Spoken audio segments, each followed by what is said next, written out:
So, Jeff, I've been thinking a lot about Chuck E. Cheese lately. What are your feelings on Chuck E. Cheese? Before or after the restraining order? Because I was thinking about how many Like, places. you just skated right on past that. Yeah, no, I know, I was there. We don't need to revisit. Oh shit. Oh shit. You got one too?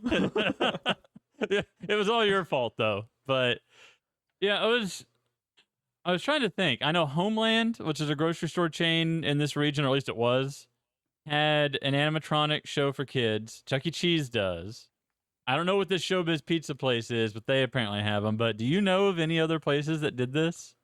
I can't think of any. I can't think of any either. I was wanting to say maybe Pratt's, which is another grocery store chain in this area, but I don't think that's right. I think I'm thinking of someone else. Okay. But you need, I don't know when the last time you've seen Chuck E. Cheese characters are. You need to Google Helen Henny and Mr. Munch. Am I going on an NSA watch list again? Uh-huh. Helen Henny is straight out of FNAF, dude. Helen Henny. She's a hen. Oh no. Oh no. That's gonna be in your fucking nightmares. Those lifeless eyes, like a doll's eyes. Yes. And Mr. Munch, yeah, that's always a good time. I don't care to know what he's munching, dude. Like, when I look at these images of these fuckers, I just hear the fucking dead-eyed voice from Evil Dead, like, swallow your soul! It's terrifying. This was a thing. I don't know what kids today, I mean, Chuck E. Cheese is still around, but do they still do this? Do kids today actually know what the shit is going on in Willy's Wonderland? See, that's the thing. Here's a question, too. So when you were a little kid, Uh-huh. did you ever, like, get anything out of, like, the animatronics? Because, like, when I went to Chuck E. Cheese, I was interested in the games. I wasn't interested in the animatronic. Like, I never gave two shits about the characters. I liked the games and, like, the cesspool fucking ball pit and all the shit like that. Not the characters. So, not at Chuck E. Cheese, but at Homeland, I was the weird kid that played it over and over. Not because I was interested in the animatronics or the characters, but because, like, I wanted to know how the shit this worked. Because, you know, as a kid, it seemed like sorcery. So I was trying to imagine, like, what all motors and wiring and everything must be inside as it was playing. I didn't realize that it was the fucking souls of fucking serial child murderers that made a pact with the devil. Oh, now the more you know, knowing is half the battle. Dude. Did you say knowing is half the battle too? Yeah. Oh my god. Here's another topic.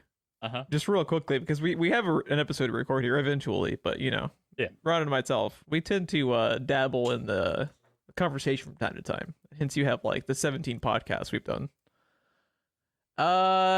It's so funny to me how there's such a fine line between something being a normal kid's toy or something like that, you know, like a crib or like a rocking horse, and all of that shit in a like all of these things are just nightmare fuel for adults. You ever notice that? It's like all like just think about, like, you know, some of the shit in Poltergeist with like dolls. You know, there's all of this like horror themed tropage that is just built on little kid stuff. Like, is that just like, well, where do you think that comes from? Is it people being traumatized when they look back on, like, I don't know, like, because, and you know, obviously you're typically more frightened of stuff when you're a little kid. I don't know. It's just kind of weird to me. I think it's tapping into like childhood nightmares. I don't think that really ever. I think it's a part of your brain that never really leaves that behind. You just don't tap into it. So I think that's what they're tapping into when they make, because like even something just as simple as like in a movie, a rundown old mansion, people going from room to room. It's like everything's dust covered and covered in sheets and it's dark. And they just walk into a nursery and there's nothing spooky going on. The other rooms were fine, but because it's a nursery, it's fucking scary. And then, you know, you get tense and then they leave the room and you know, but there was no reason for that. I don't know. And the scariest thing in hindsight for me is just imagining taking a black light to that fucking Chuck E. Cheese ball pit. No, thank you. And Screenplay Rewind brought to you by Purell. New sponsor. Well, on that happy note. I don't know if I'd call it happy, but it was a note. It was a note. Yeah.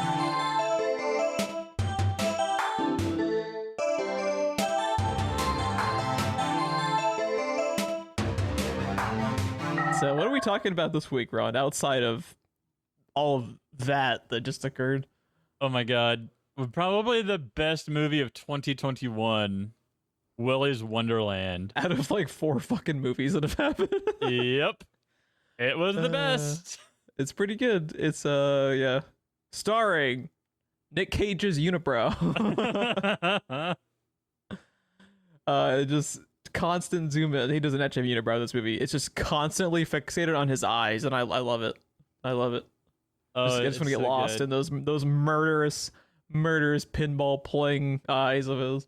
He's about like 48% to his Ghost Rider character. It's like if you had his Ghost Rider character and removed all the lines of dialogue, and you get Willy's Wonderland. Yeah. This fucking movie, man. It's fucking crazy. We've been recording for way too long. Yep. Okay, Willy's Wonderland. You gonna give us the rundown? Giving us the rundown. Directed by Kevin Lewis. Written by Geo Parsons. Starring the one and only Nicolas Cage as Le Janitor. Emily Tosta plays Liv. Beth Grant plays Sheriff Lund. Rick Wrights plays Tex McAdoo. Chris Warner plays Jed Love, the beef jerky toting son of a bitch. I love, that was my favorite thing about this movie is we were watching it. Is that a cigar or is that a fucking 6-day-old piece of beef jerky this sadistic motherfucker won't eat? Like that, I was more afraid of his fucking half-eaten beef jerky stick that he just wouldn't finish than the fucking murderous Muppets from hell, dude. Oh my God. I can't. We had a whole conversation throughout this movie. We're like halfway through the movie before we found out, no, I think that's beef jerky. We almost got to the point of pause the film. Enhance. It's beef jerky. It's beef jerky, sure enough. Jerky, yeah. I would have fucking sold my soul to the Murder Muppets that it was a fucking cigar. Because why did they just have a half-eaten fucking beef jerky in his mouth for like the entire movie? And ostensibly all of the time. So weird. When we if this was a visual podcast, like this was a YouTube video, when we said no, it's beef jerky, I would have cut in the part where Captain America gives Nick Fury his $10. That's pretty good. Yeah. Pretty good. Let's see. Kai Kadlik plays Chris. Oof. Haley Cohen plays Kathy. Oh, Jonathan Kathy. Mercedes is Dan. Terrell Hill plays Bob. Let's see. Seeing the people who played some of the actual Chuck E. Cheese monster things, it's pretty funny. I think they actually modeled Siren Sarah a bit off of the actress. She actually has similar facial features if you look at her. Jessica Graves Davis. I don't know if you have the IMDb pulled up, but you kind of see it. Yeah, you can kind of see it. Yeah, with that. She has a very specific facial structure that kind of matches what Siren Sarah looks like a little bit. Chameleon. Yeah. Yeah. But yeah. Oh, Nighty Night. I forgot about Nighty Night. I like their names. Nighty Night's like one of my favorites. Tito the turtle. Dude, the fucking turtle. Oh my god, the turtle. I think Gus the gorilla. All right, yeah, we got to get into this, dude. This is. I love the names, all the alliteration. Oh, it's so good. It's so good. Their designs, when they're just up on stage, is very like reminiscent of what I remember, like going to like the old rundown Chuck E. Cheese that's like at the end of a back alley back in Moore. Oh my god! Wait, so the one in Moore is even more disturbing and haunted than the Tulsa one? It might as well have like perpetual night drop behind it and lightning. Oh shit! Yeah, it's bad. So you're saying don't take the black light into the more Chuck E. Cheese. I think that's all they had was black lights. Oh man, it's the quickest way to find the bodies. You just gotta bring in the old black light. Chucky must be sated. First of all, I just want to say I am so happy I didn't hear anything about this movie or really know anything about it going in, because I had no idea that Nicolas Cage was. Oh, by the way, spoilers for Willy's Wonderland. What? I didn't know he was mute. Yes.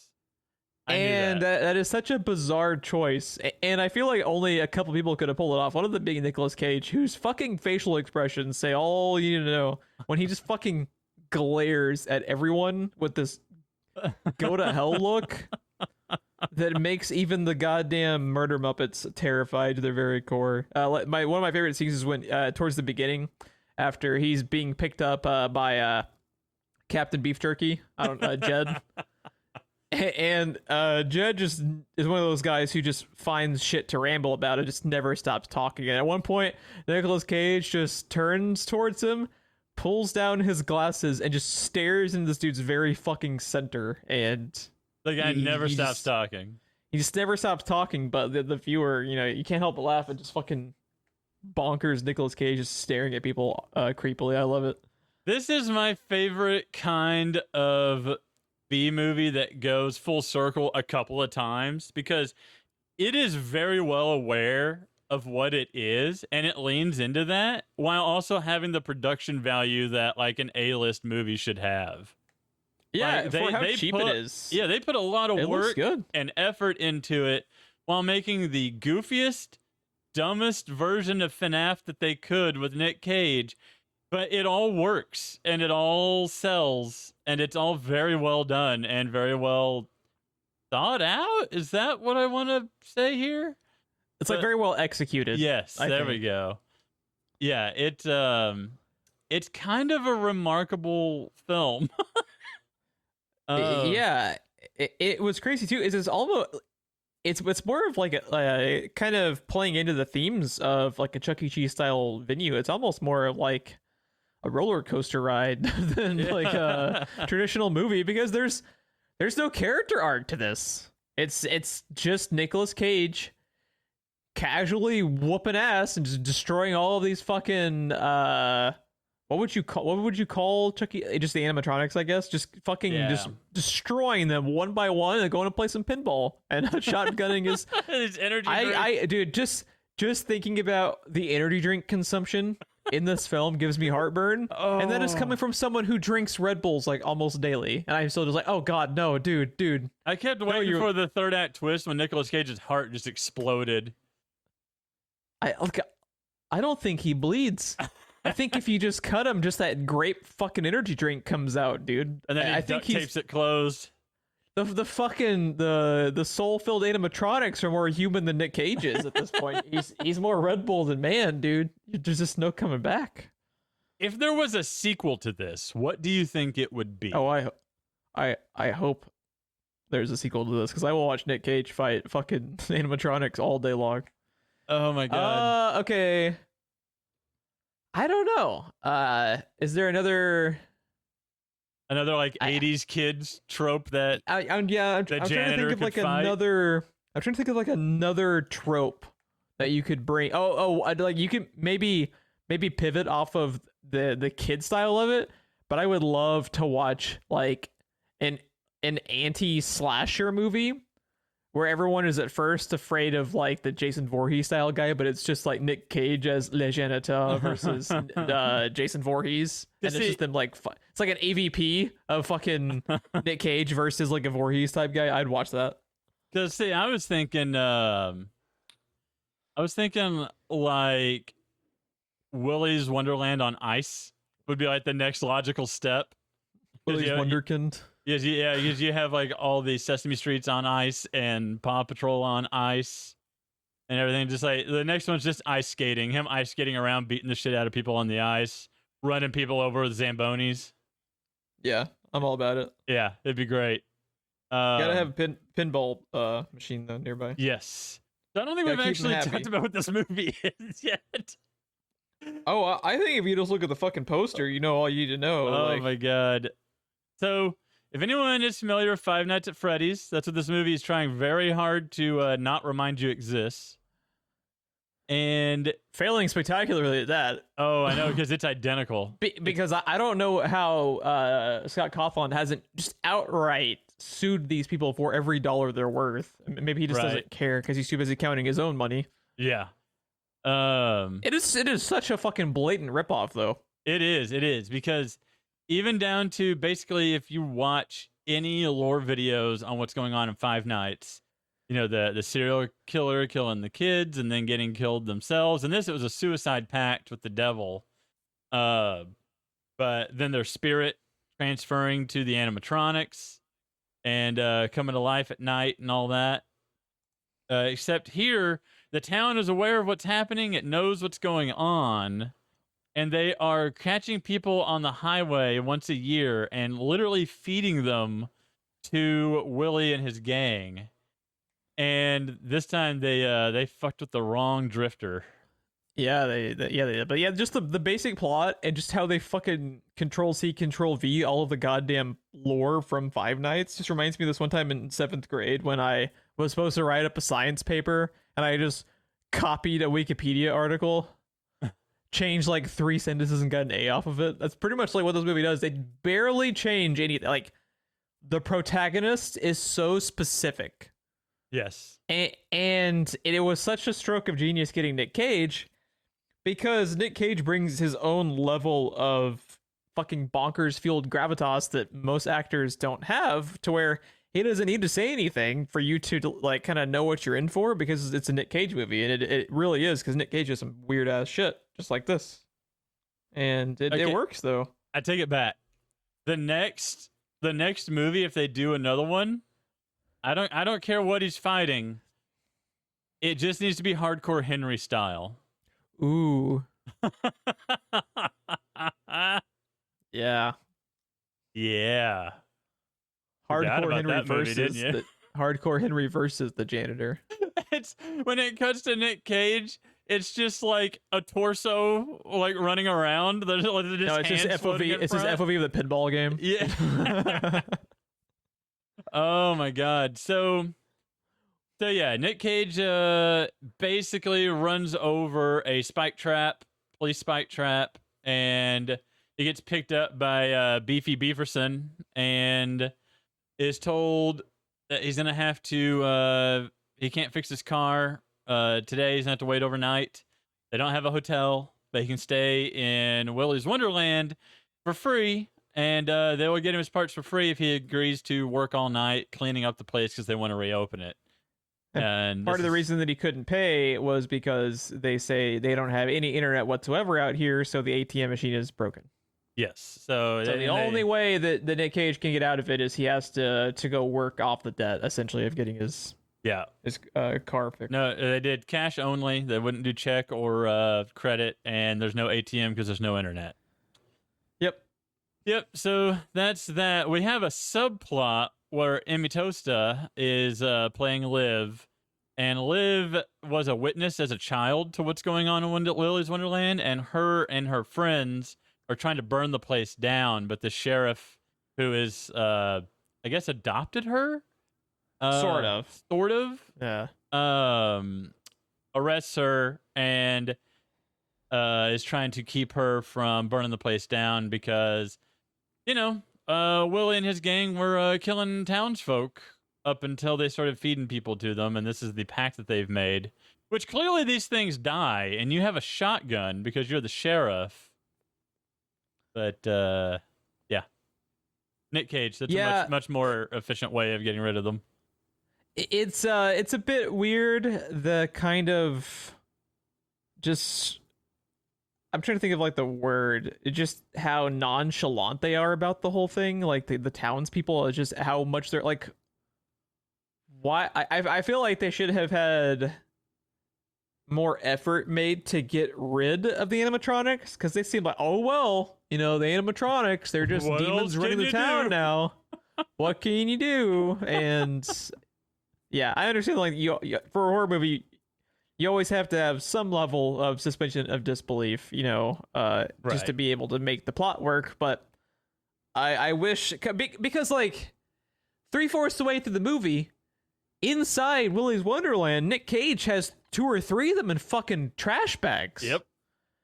Be on his side. Why are you trying? He's literally taking out the trash. Yeah, He's literally fixing the problem. And so the sheriff why, gets just let him so go. gets so angry at him for killing them. Yeah. And at that point, like, the only one left is, and I know Willy is like the supreme badass, but like, give him a fucking chance. What do you have to lose? Either Nic Cage takes out Willy, or Willy takes out Nic Cage. And you didn't have to kill him in the. It's like I don't I think the sheriff is kind of an underwritten character to me. Yeah. As far as her motivations. Now, obviously, it doesn't ruin the movie because who gives a shit? You're there to watch Nic Cage beat the bathroom scene. Is that the gorilla? The bathroom scene alone makes this movie like a 7.5 out of 10 to me. It's so good.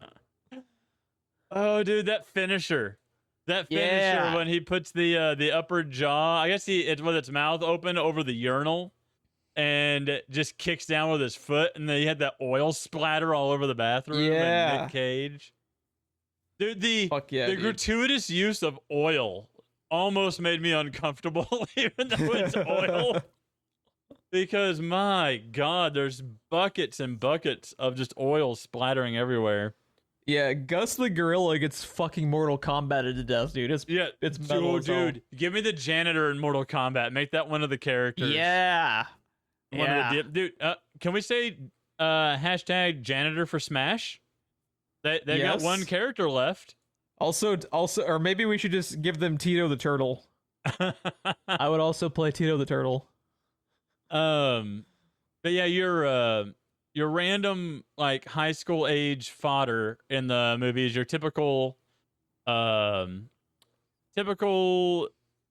movie trope characters that all get picked off one at a time. Some in terrible fashion, dude. Bob and Kathy. Was it the alligator? What's the alligator's name that was watching them in the corner? Artie the alligator? Yeah. As they're like having sex where the fucking suicide happened. The suicide pact with the devil happened. Yeah. In the, what is it, the super happy fun room or whatever? The super happy fun room, yeah. Yeah, and then she literally says, like, I'm getting kind of horny. Does that make me weird? And I literally said out loud at our viewing party, yes, it does. You are mentally disturbed, perhaps even more so than the fucking child murderers. Why does the fucking suicide booth in the fucking haunted Chuck E. Cheese make you horny? Okay. Does suicide make you horny, baby? Do I make you Randy? Jesus Christ. Go get a fucking room at the fucking hotel, not at the Chuck E. Cheese. What are you doing? That's what the ball pit is for. Oh, no. Oh, no. No. Oh, where's the Purell? Where's the Purell? Oh. Oh, my God. God. No, just... Oh. Oh, my God, dude. That whole scene with Artie just slowly creeping in on them. Fucking... I lost it. What are they called, Jeff? What are they called? Weeping angels. Creeping in on weeping angel styles or having sex. I don't remember the alligator. I don't care. Gotta finish. Fuck you. I have never cared less about characters dying in a horror movie. This is literally horny natural selection at play. And I'm just like, God damn it, guys. God damn it. Let's talk Tito the Turtle. Let's talk Tito the Turtle. Because, my God. Oh, my God. That sounded almost like I was coming on to you. Let's talk a little... Tito the Turtle. Little Tito the Turtle. Oh my God, dude. Jesus. Okay, the fact that Tito the Turtle seems to be stuck in Spanish mode is fantastic. Yeah. Absolutely top notch. That he only talks in Spanish, and the subtitles are some of the best subtitles. Dude, yes, it's so fucking I've ever good. Seen. I just wish I could remember them because we weren't taking notes. We watched this together. I'm looking at the quotes on IMDb, and Some of these there's only 4, but they're pretty good.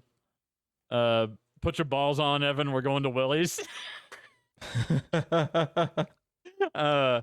Gorilla greetings. Wanna fuck fatty? I've heard that before. He's not. Oh yeah. I forgot about that. He's not trapped in there with them. They're trapped in here with him. Yeah, you gotta have that old Watchmen. Gotta have it. All that. But yeah, Tito the Turtle his scenes mainly happen outside, right? And he gets out in the street when he gets like run over with the car and stuff. Yeah. Yeah, that's where most of his scenes happen. But the entire time it's happening, he can only yell out in Spanish, and it's Liv that fights it. Was her name Liv? Yeah, her name was Liv. It's Liv that fights him mostly. Yeah, the main girl. Yeah, it's Liv.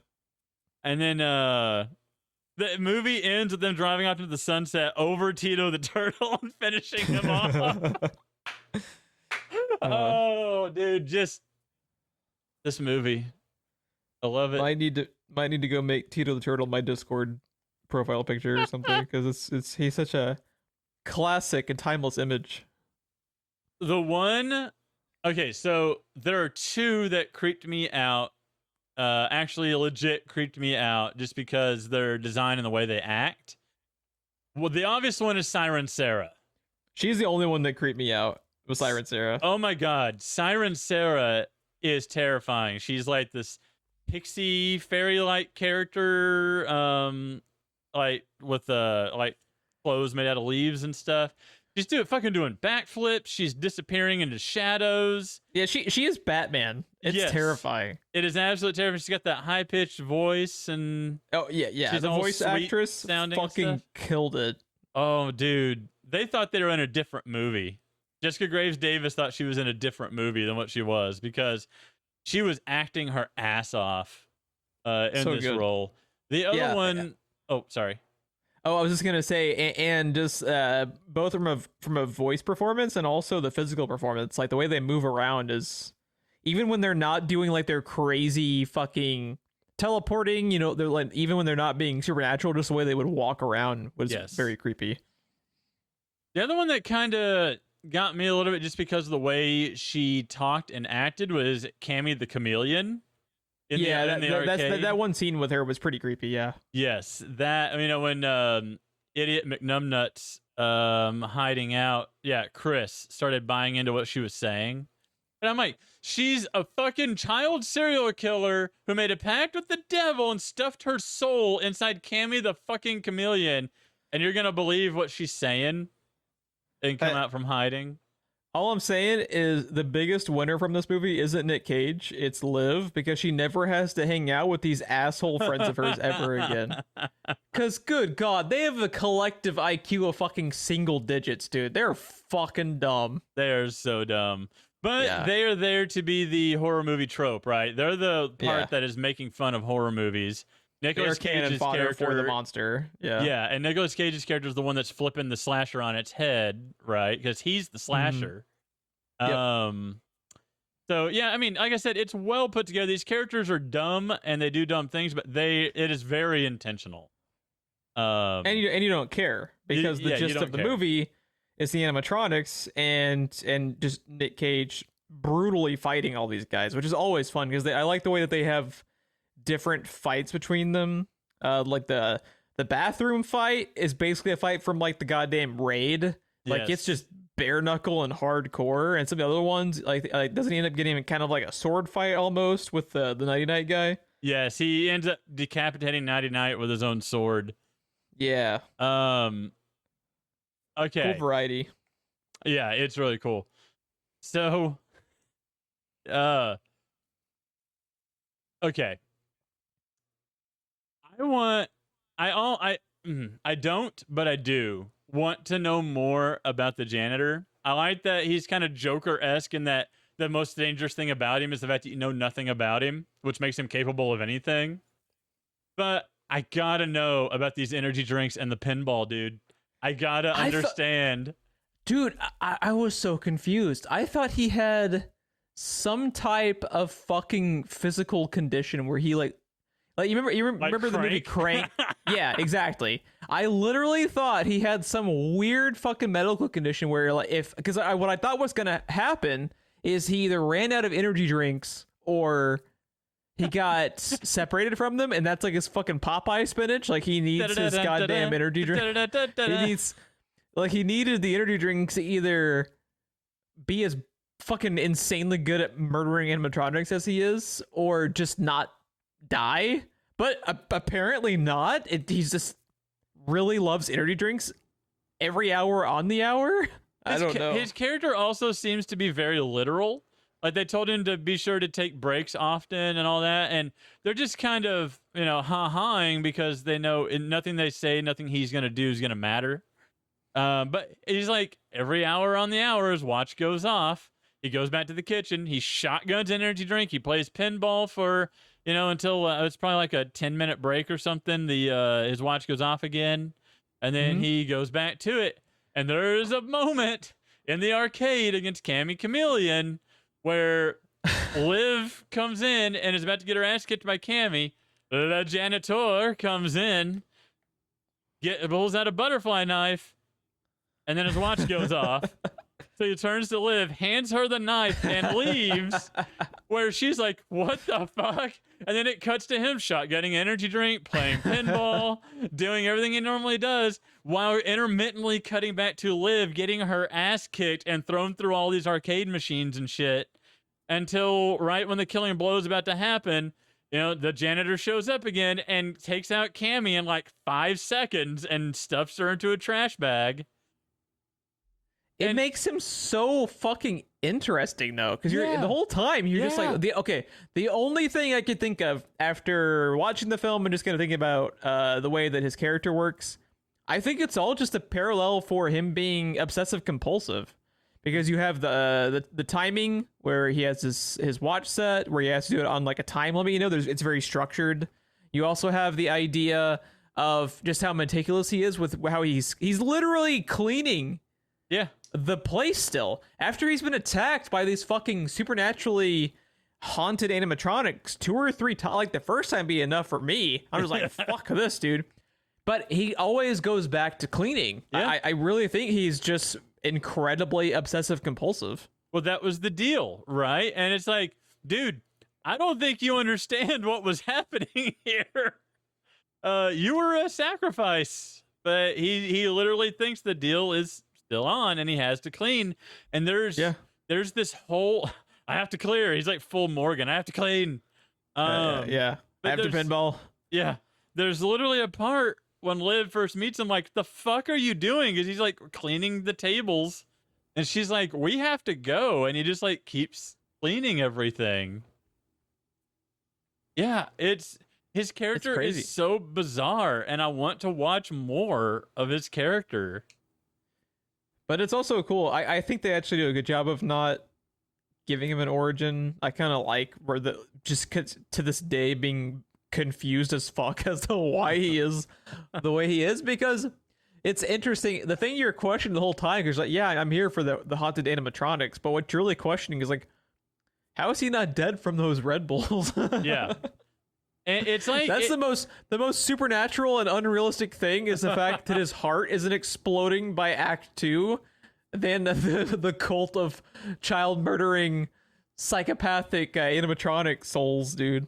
I mean, I get that, he's supposed to stay the night in this place and spend the night cleaning and all of that, but he's even doing it at the beginning of the movie. It's one of the first things we see him do in his car driving. It's like the guy is actively avoiding trying to sleep. Like he's actively avoiding sleep altogether for whatever reason. Yeah. It's really strange. It's really, really strange, but it's really well done. Yeah, I don't know. It's fucking bonkers, dude. I got nothing. This whole character, we just spent more time talking about Nic Cage's character than the goddamn animatronics. And it's based off of lack of information. Yeah. You have so much more, or like they literally take time to kind of relay the origin story of the animatronics. Also, I wanted you to just take a second to look at the image, this glorious image I put in the Discord of the plunger that I had forgotten about. I forgot about the plunger. So good. It's so if you good. have seen the movie, if you just want to stroll down memory lane, have a grand time, look at the fucking images on IMDb. It is great. IMDb has all of the best scenes captured in glorious still image form. Also, I need to own. I don't know if this is in like Japanese writing, but take a look at this fucking the international poster for this. I want that on my wall. I do too. It is. It makes it look like an entirely different movie. It looks like Nicolas Cage is about to go fight Titans, and I love it. That's the crossover I want. Yeah. The Janitor versus the Titans. Yes. The Janitor fighting insert name of monster, serial killer. I don't care. I'll watch it. I'm there. Oh, I forgot about the fucking... Oh, I forgot one of the animatronics. What's the name? That Willy, sorry. Which one? The very first one is like an ostrich thing, right? Isn't that the very first one he kills? I think. I'm not seeing any names for it. Hold on, I'm gonna go to the actual cast. Ozzy the ostrich. I forgot about the fucking ostrich, dude. Oh man, nighty night. The creepy songs they write for it are very good. It's your birthday. They do a wonderful job of making it a song that you could totally buy being played at a Chuck E. Cheese style place, but with the context of Willy's Wonderland, it being incredibly creepy. Dude, the scene during the origin, I just noticed this from scrolling through the IMDb images. During the origin though, where they showed the actual birthday party happening, you see like the blood spatter over the cake and stuff. It's pretty creepy. That was a good scene. This movie is kind of masterclass in a way. Just because, it seems like a dumb B-movie horror comedy, but just the more you think about it, like the more that they do, the way they do the backstory, and like they do so much with so little on the budget, the way things are shot, the camera angles, lighting, the effects and the animatronics, the blood spatter and the flashbacks, the oil splatter as he's kind of the effect when he's going into like this bloodlust rage, like berserker style. The camera effect on that. The editing with him slamming these energy drinks and cutting to pinball and cutting back to doing whatever he's doing and stuff. Yeah. Just really honing in how much of a routine. The fucking dumb teenagers. Yeah, they're dumb teenagers and they're eye-rolly, but they're supposed to be, and they're kind of masterclass in their acting and their acting coaching and everything. Like, dude, the chick with the fucking bubble gum we were talking about is having sex in the Super Happy Fun Time room. Like, I have seen that character, I swear to God, in every horror movie. But this is probably the most, like, nail on the head I've ever seen this character acted. Yeah, it's like not an incredibly, like perfect piece of art. It's schlocky and it knows exactly what it is. So you can't really talk shit about it, in my opinion, because it is what it is and it knows what it is. Yeah, it's not striving to be Schindler's List. It's striving to just be a schlocky fucking. It's striving to be Five Nights at Freddy's, but it does a good job doing so. But like those teenage characters though are almost just a commentary on horror movies, because the things that they do are so ridiculous and the way they act are so ridiculous and they are so, such an archetype that they're almost just a fucking commentary on horror movies in general. More than anything. I can't really give it too much credit in that instance, because what you're talking about was kind of perfected in Cabin in the Woods to a much better degree than this. But I get what you're saying, that they are just archetypes and they're they're very specifically making them those archetypes for a reason, to show you that they are just cannon fodder. Yeah. You shouldn't care about them. You should be kind of it's like a weird dichotomy of you cheering on the monsters once the monsters are attacking the teenagers. So you have that aspect of the film is the kind of slasher genre, and then you get to root on Nic Cage going after the monsters. Yeah, it's weird. It's like a classic slasher mixed in with almost like a Joss Whedon style counter slasher movie at the same time. So it is more clever than you might think. It does more with tropes. On. Yeah, it blatantly rips off the lore and kind of tone of Five Nights at Freddy's, while also kind of mixing in some Cabin in the Woods style analysis of the genres that they're playing in. And I agree with you from earlier where you were saying how the movie is goofy and fun and schlocky, but it deserves more credit than people are giving it. Yeah, exactly. Because it's well thought out, I guess is what I'm saying. This is well planned, well thought out, well executed, because it, like you said, we've said this a couple times already, but it knows what it is. It leans into it, but it's still trying to be like the best movie of this type that it can be, and it's very well executed. I don't know how any other way to sum it up. I totally agree. Because it's so much. There's so much. I guess I was taken caught off guard because it's got a little bit more depth to it than I was expecting it to have, being what it is, and being Nic Cage, not having any lines, and it just being Five Nights at Freddy's. That I just thought we were dropping Nic Cage into Five Nights at Freddy's, right? I didn't expect his character to be the silent Joker, and the silent Joker, much more terrifying than normal Joker. But yeah. Well, so I talked earlier about like what my theory is that he had like a medical condition, and it was eventually going to tie into the plot, the Red Bulls and shit. What did you think the thing of with him having to drink the energy drinks? Like, what was your kind of thought process, or were you able to formulate thoughts because of how fucking bad shit this movie is? So my thoughts on the energy drink is, okay, so I can't tell if that's just part of the adrenaline rush, or if he's actively trying to avoid ever going to sleep for whatever reason, be like nightmares or like whatever is haunting his past. But he's clearly like an adrenaline junkie, because the first time we meet him, he's driving like 150 miles an hour down the road in his Camaro SS when he blows his tire out. And when he's cleaning everything and taking his breaks and he's shotgunning all these energy drinks, he's got like this crazy intense pinball sessions until it's time to fucking kill some animatronics.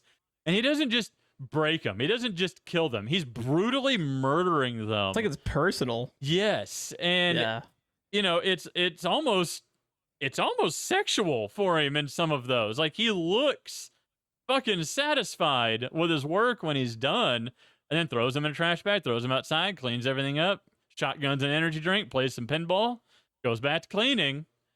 And it's just like, he cleans this place looks immaculate when he's done too. Like, Texas McAdoo literally says, I might actually reopen the place. Yeah, it looks like a brand new fucking joint, dude. It's insane. Also, this is a tidbit that I found kind of interesting too, is there's kind of a lot of potential information you can draw from the fact that he has the energy drinks in his trunk. Yes. It's almost like an in case of emergency type thing. It's like, why else would he have it in the trunk instead of emergency break glass? And in case of emergency, break fucking 6-pack of Red Bulls and just go to town on some fucking animatronics. Yeah. But yeah, that was a detail that kind of caught me off guard too. It's like, why does he have this like fucking cooler of Red Bulls in the trunk? That's very specific. Nothing is by accident. Yeah. Like, I really feel like the writers have this kind of master text in the background. Yeah, he's got a character sheet. Yeah, he has a complete written out backstory, I think, I do too. that they're just intentionally not giving you, which would be interesting to explore potentially. I think he's a fucking serial killer in his own right.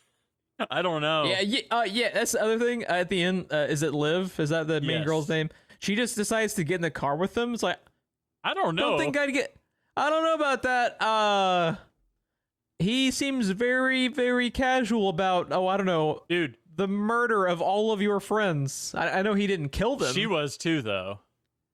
But yeah, he doesn't seem like the type of guy I would hang out. I'm glad you were here, Nic Cage. I'm glad you murdered all of the murder puppets, but I don't know, bud. I don't know if I'm getting the fucking Camaro with you and just driving out of town. You know, like not the type of guy I want to sail to the sunset with. So I figured out what I want the sequel to be. Finally, the more we've talked about it, I want them to rip off another video game, Jeff. Okay. I want The Last of Us starring Janitor and Liv. That's what I want. I would totally watch that. Oh, that's what I want. I want that so bad.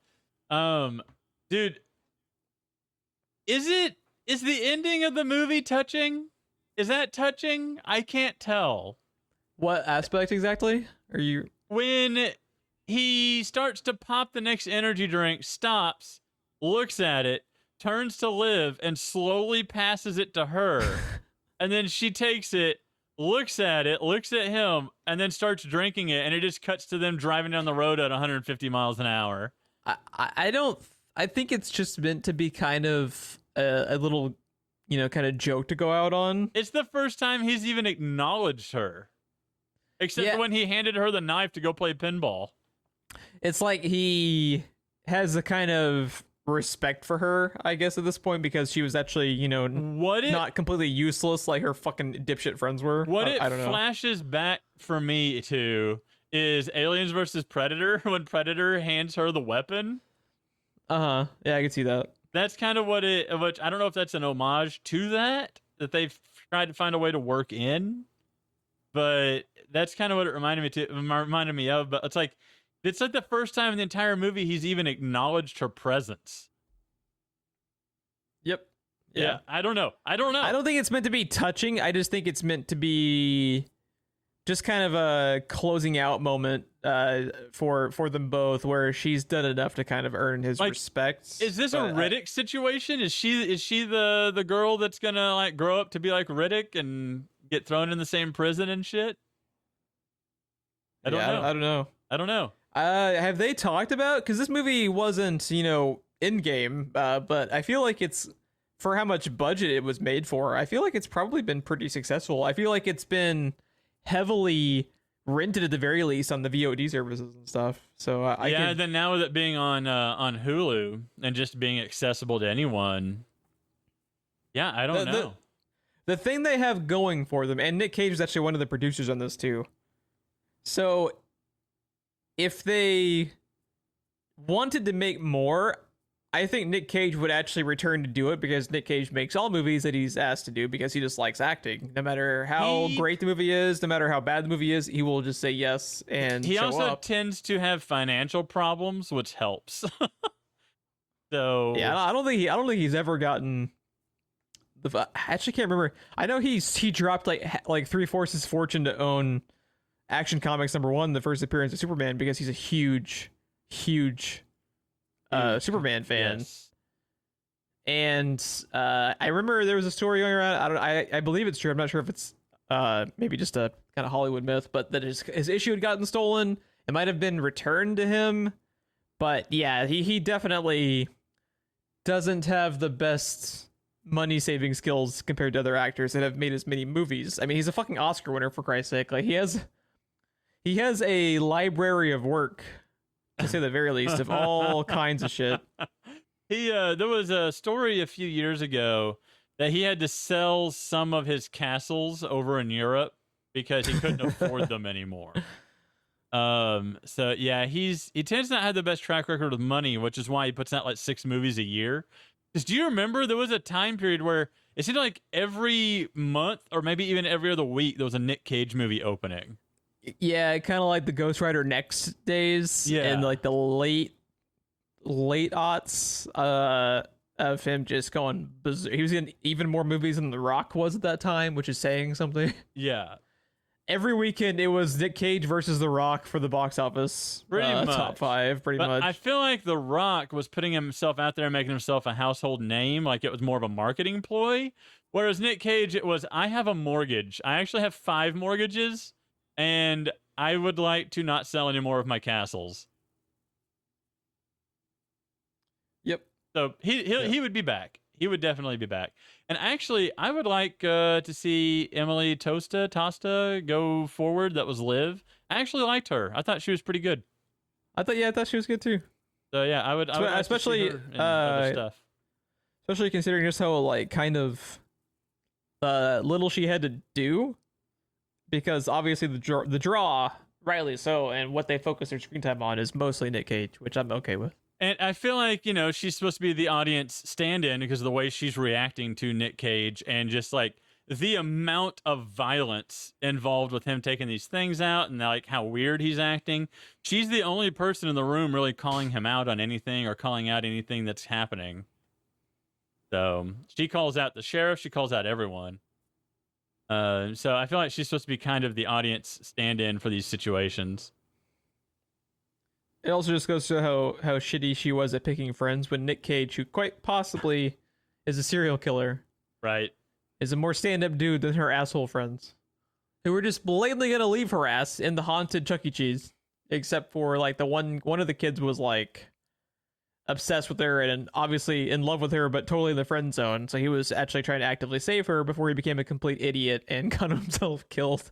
And maybe even a dumber way than the two fucking in the fucking super happy fun time room. He's like, yeah, I'm gonna trust you, murder matronic. I think I saw them at the BOK once. Yeah, they're pretty good.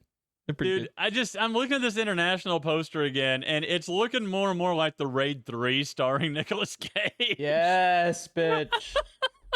God, can I buy this poster? I need to own this shit. You need a disc plate.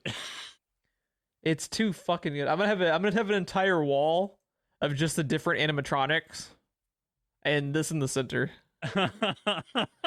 Fucking Willy's Wonderwall, dude. Yes. Oh my god. The thing that's throwing me off is Evan, David Sheftel or whatever. His IMDb picture versus just the way he is in general in this movie and the way he looks is just like, that's the same guy? Let's see. I'm pulling back up the cast. Which guy are we talking about again? Evan, David Sheftel. Sheftel? Oh, okay. Yeah. Yeah. No idea. Totally. It looks totally different from its character in the movie. Yeah, no clue. But yeah, I don't think there's much more to say on this movie other than go watch it. Yeah, we watched it in the best way you can. If you can, see this with friends and just be drinking a little bit, and it's a great fucking time. And just know what you're getting into. Know what you're getting into. It's also just fucking great at turning your brain off for an hour and a half, because I couldn't think of anything else other than trying to figure out why the fuck Nicolas Cage is playing pinball and drinking Red Bulls every hour on the hour. I'm just like, what is happening? Who is this guy? Why are those two fucking in the super happy fun room? I'm so confused, but it's a good movie. I just want to see more of him playing pinball. Yeah. Because like that dance he would do, oh my god, yes. It's funny, the only time he ever really emotes is when he's playing pinball. It's like his zen. It's like the only time he really even makes noise. He doesn't have any lines, but he does vocalize while playing pinball. Yeah, and I'm not familiar with pinball players, but didn't you say like actual pinball nerds are super overly animated when they play pinball like he does? Oh yeah, they do the spins, they do the poses, like he had the fist in the air doing like the disco pose, and that is hardcore pinball people at the arcade through and through. Yeah, I've never spent much time around the pinball wizards of the world, so I didn't know that was a thing, but I can believe it. Oh, dude, I used to see anyone people... that I was just gonna say anyone that invested in pinball is clearly insane. I've seen people. I find pinball incredibly boring. I don't care. I've seen people do that at the Street Fighter cabinets and the Soul Calibur cabinets as well. Now I get getting invested in a fighting game. I kind of understand, especially for fighting other people, because there's kind of like that. You're pulling disco moves. I mean, have you seen me when I win Apex Legends? I might just be standing up. You don't know. I'm just saying. At least there's a competitive aspect to that. What the fuck are you winning when like pinball is so? I like how this is just divulged into a fucking pinball conversation, but I don't understand pinball. I never really have. Pinball is what got me through my 10th grade classes, dude, because our Windows PCs computer had the Space Cadet, something. I played the fuck out of that, dude. Now I played that too, but that's also because you were intentionally trying to find literally anything to pass the time. You're in an arcade and can play anything. You play fucking pinball. You are insane, just like Nic Cage is. Now let's hear your thoughts on Time Crisis, because that's where I spent my time in the arcades. Time Crisis is dope. I like Time Crisis. Because I've beaten 3 out of 4 of those games in the arcade, motherfucker. Yeah, shooting is on those like type of standing arcade games is fun. Pinball. Only fun if you're trying to not be bored in 8th grade. That's the only thing I could think of. Well, on that note, yeah. If you would like to learn more about pinball, follow us on Twitter at SPR Filmcast. I will turn this channel around. Pinball all the time. I kind of want to make. I'm gonna make our Twitter banner photo. Just the zoom in of Nic Cage's energy drinks in the fridge. I think that's gonna be the next image. You should do it. You know that there are full on like Comic-Con style conventions for pinball enthusiasts, right? Oh, I totally understand that it's a thing. I don't understand why. I have never understood pinball. I find it arbitrary. It's just not fun to me. There are people that build their own machines. Yeah, that's insane. They're even more insane than the fucking psychopaths killing kids in Willy's Wonderland. They're actually incredibly technical too. The solenoids and everything for the bumpers and I don't doubt it. I just think it's misplaced time. Because whatever floats their boat. Jeremy on Tested, he's one of the pinball people. Oh, the pinball wizards. Yeah. So every time there's pinball updates in the news, it's him. So yeah. Yep. That's a thing. What are we watching next time, dude? Oh, well, let's just start while we're talking about the socials. Where can people find you when you're not talking Murdermatronics? Murdermatronics. That needs to be a website, dude. I wish we had merch. Murdermatronics needed to be a hat, a shirt, all of it. I don't know. Let's roll it back. We got Murdermatronics. Gymnastically Murdered Velociraptors. Gymnastically Murdered Velociraptors Incorporated. That's the name of the company. That's our production company. We got the solid reverse blow dart MP4. Oh, reverse blow dart. That is an fucking classic right there. And the old Fables of Foku. I'm just reading all these in-jokes that I've labeled our Discord channels. Let's see. Before, just creating the channel for that. What is it? Creating a Is it Murdermatronics? There you go. Oh, there you go. No. Murdermatronics. One more to add to the wall. Oh, no. But yeah. Next week. Oh. And by next week, I mean the next episode in 2 weeks. I'm still like, we do monthly, bi-weekly, whatever the fuck it is. We do 2 episodes a month. For 98% of the time for this podcast, we do like a couple of instances of weekly specials, and I'm like, it's a weekly podcast in my brain. I don't know. I don't get it. But the next episode, we are going to be covering, drumroll, 1917. Okay. That's been in my list. I have been wanting to rewatch it for a while because it's super fucking good. This is the one that is like pseudo one shot, right? Yes. It's a Sam Mendes movie. It's the World War I film.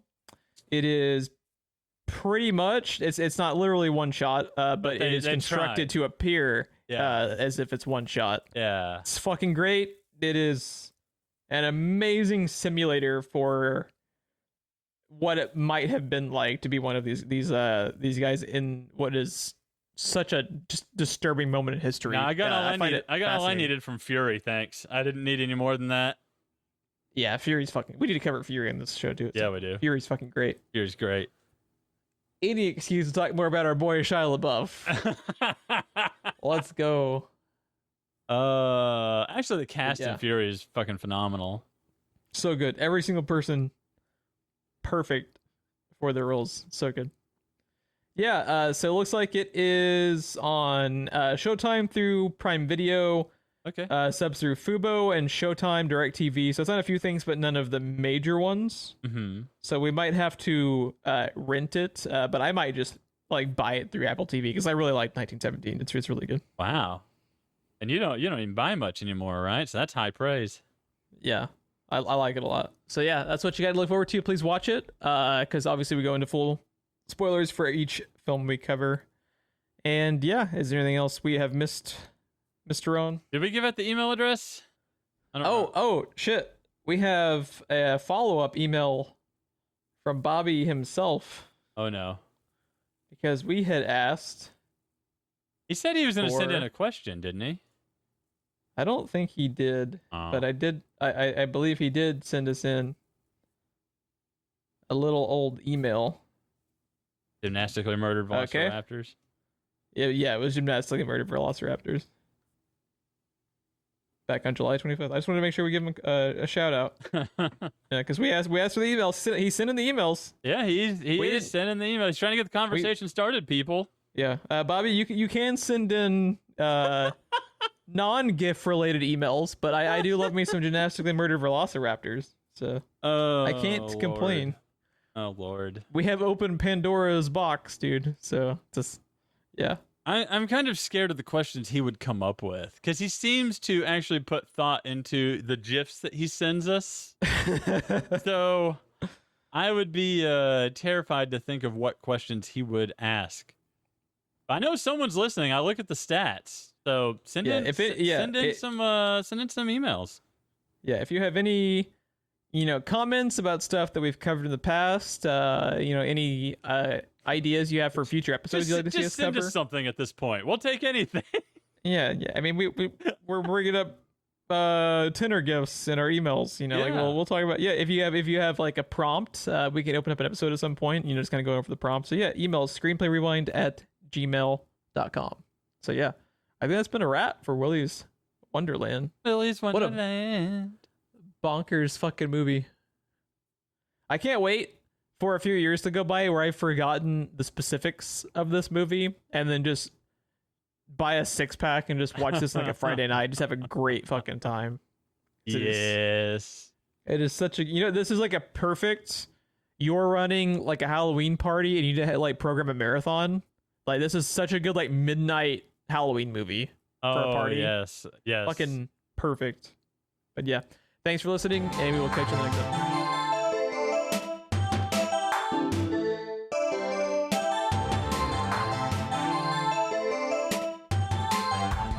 You'll be sad to know I searched display.